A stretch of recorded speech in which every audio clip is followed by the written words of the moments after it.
ऐसा तो क्या हुआ कि 1200 दिन में बनाया जाने वाला टाइटैनिक सिर्फ 3 दिन में डूब गया। ऐसी तो कौन सी गलती हुई कि कभी ना डूबने वाला जहाज डूब गया। 10 अप्रैल 1912 ये वो दिन था जब दुनिया का सबसे बड़ा और महंगा जहाज टाइटैनिक अपने पहले सफर के लिए तैयार हो गया था। उस दिन अटलांटिक ओशियन बिल्कुल शांत था और तूफान आने का तो दूर दूर से कोई चांस नहीं था।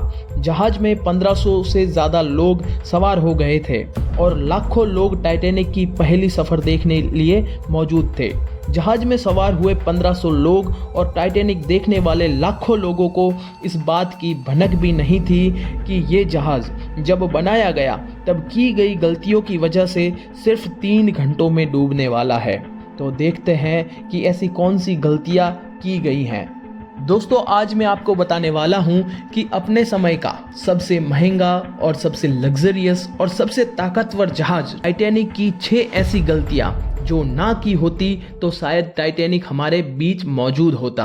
दोस्तों, ऐसा तो क्या हुआ कि 40 साल एक्सपीरियंस रखने वाले टाइटैनिक के कैप्टन एडवर्ड स्मिथ को भी ये गलतियां नज़र नहीं आई और ये टाइटैनिक ऑपरेट करने वाली company the white star line, जिसको 107 शिप्स ऑपरेट करने का एक्सपीरियंस था, उनको भी नज़र नहीं आई। टाइटैनिक बनाने का काम 1907 में चालू किया था और करीब 3 साल और 2000 वर्कर की मेहनत के बाद जहाज को तैयार किया गया था।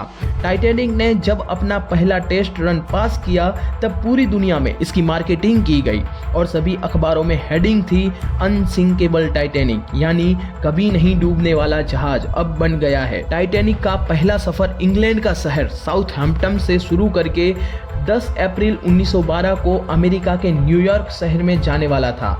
टाइटैनिक की टिकट की बात करें तो नॉर्मल टिकट $30 थी और फर्स्ट क्लास की टिकट $150 थी, जो आज के टाइम में 3,40,000 रुपए बनते हैं। तो दोस्तों, अब बात करते हैं मिस्टेक नंबर 1। टाइटैनिक ने दोपहर को 12 बजे अपने पहले सफर की शुरुआत कर दी थी। कैप्टन स्मिथ को जहाज के मालिक की तरफ से बताया गया, वार्निंग दी गई कि सिर्फ 7 दिन में टाइटैनिक को न्यूयॉर्क पहुंचना चाहिए। इसीलिए कैप्टन ने ज़रूरत से भी ज़्यादा जहाज की स्पीड शुरू से तेज कर दी थी और यही थी टाइटैनिक की सबसे पहली गलती, क्योंकि दोस्तों शुरुआत से ही स्पीड को बढ़ा देना ये एक खतरे की घंटी होती है। मिस्टेक नंबर 2, थोड़ी ही देर में जहाज साउथहैम्पटन के पोर्ट को इतना पीछे छोड़ दिया था कि अब दूर दूर तक कुछ नजर नहीं आ रहा था और अब टाइटैनिक को चलते हुए 72 घंटे हो गए थे, यानी कि 3 दिन गुजर चुके थे। फ्रांस और आयरलैंड पर स्टॉप के बाद नॉन स्टॉप जहाज चलता रहा। 14 अप्रैल 1912 का शाम का वक्त था। समंदर एकदम शांत था और धुंध छाई हुई थी, जिसकी वजह से विजिबिलिटी काफी कम हो चुकी थी। उसी रात एक और जहाज जो टाइटैनिक से कुछ घंटे ही आगे था, उसके कैप्टन ने वायरलेस वार्निंग दे दी थी कि समुद्र पर तैरती हुई चट्टानें यानी कि आइसबर्ग के बारे में बता दिया था कि यहाँ पर बहुत ही बड़ी आइसबर्ग मौजूद है। एक्सपर्ट ने बताया कि वार्निंग 6 बार दी गई थी और ये वार्निंग इनसे मिस हो गई थी।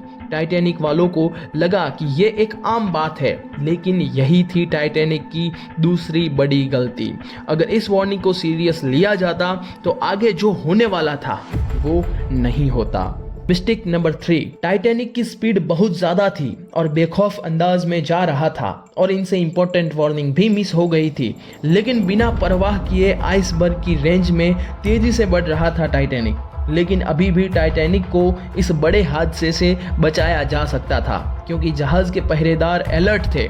दूर से ही दिखने वाले आइसबर्ग की खबर कैप्टन को देने के लिए रेडी थे, लेकिन दूर से देखने के लिए इनके पास एक भी चीज मौजूद नहीं थी, जैसे कि दूरबीन। अगर पहरेदारों के पास दूरबीन होती तो वो दूर से ही आइसबर्ग को देख पाते। आइसबर्ग की खबर कैप्टन स्मिथ को उस वक्त हुई जब जहाज के पहरेदारों ने बताया कि जहाज के सामने फुटबॉल की फील्ड से भी ज्यादा बड़ी चट्टान यानी कि आइसबर्ग है।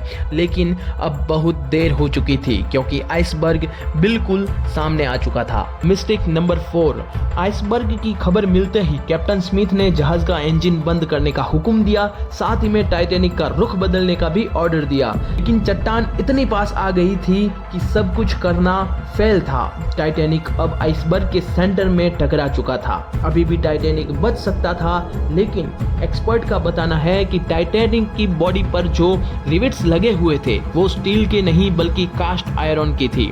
इन रिवेट्स का काम लोहे को आपस में जोड़े रखना होता है, जो कि कास्ट आयरन स्टील से नरम होता है। इसीलिए जब आइसबर्ग टाइटैनिक को टकराया तब रिवेट्स खुल गए और वो हुआ जो नहीं होना था। मिस्टेक नंबर 5, एक बड़ी चट्टान से टकराने के बाद टाइटैनिक में पानी भरना शुरू हो गया था।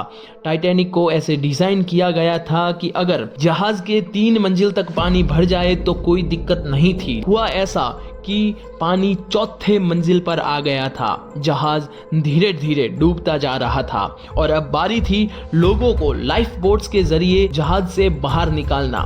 लेकिन 5वीं गलती हुई कि जहाज में 32 लाइफ बोट्स की कैपेसिटी थी, उसकी जगह सिर्फ 20 लाइफ बोट्स मौजूद थी। 200 पैसेंजर थे 1500 और बोट्स थी 20। मिस्टेक नंबर 6, अब छठी गलती ऐसी हुई कि 20 बोट्स थी, उसमें सिर्फ अमीर लोगों को बिठाया गया। दोस्तों वहां पर ऐसा बताया गया कि जो ज़्यादा अमीर हैं उन्हीं को सिर्फ बोट में बिठाया जाएगा। दोस्तों बोट में कैपेसिटी थी कि 30 लोग जा सकते हैं, लेकिन उस वक्त सिर्फ एक बोट में 10 से 15 लोगों को ही भेजा गया। अगर बोट में 30 लोग भेजे गए होते तो कम से कम इंसानों की जाने जाती, लेकिन दोस्तों ऐसा नहीं हुआ। और दोस्तों धीरे धीरे टाइटैनिक डूबता चला गया और थोड़ी ही देर में टाइटैनिक बीच से टूट गया और देखते ही देखते 1500 से ज़्यादा लोग अटलांटिक ओशियन के ठंडे पानी में डूबकर मर गए। दोस्तों कहा जाता है कि मरने वाले लोग जो थे वो 1500 से भी ज़्यादा थे। हम सोच सकते हैं कि ये कितनी बेरहमी से लोग मरे होंगे। दोस्तों उस पानी में अगर कोई भी छलांग लगाता तो उस ठंडे पानी में सिर्फ 30 मिनट तक ही जिंदा रह सकता था, इतना पानी ठंडा था। दोस्तों मुझे उम्मीद है कि आप सभी को आज का एपिसोड पसंद आया होगा। तो आज के वीडियो के लिए इतना ही, अगले वीडियो में फिर मिलेंगे। तब तक के लिए जय हिंद, भारत माता की जय।